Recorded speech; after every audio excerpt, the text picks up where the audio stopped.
Lorsqu'une personne se décrit comme libre, elle rend présent en elle-même le concept de liberté.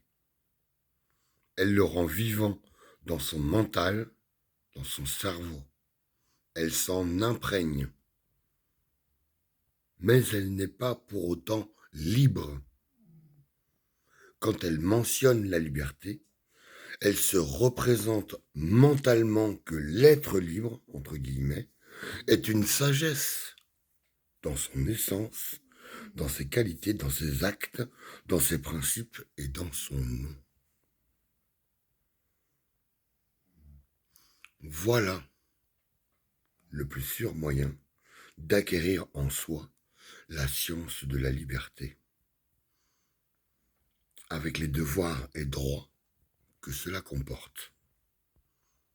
Mais, me direz-vous, pourquoi chercher à acquérir une telle science de la liberté, si toutefois la liberté est une science?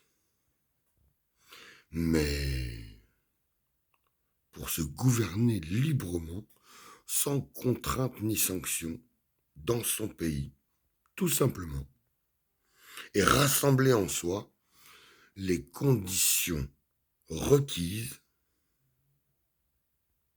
pour que le peuple contrôle le pouvoir, organise l'ordre, sans les dérives de l'autorité représentative.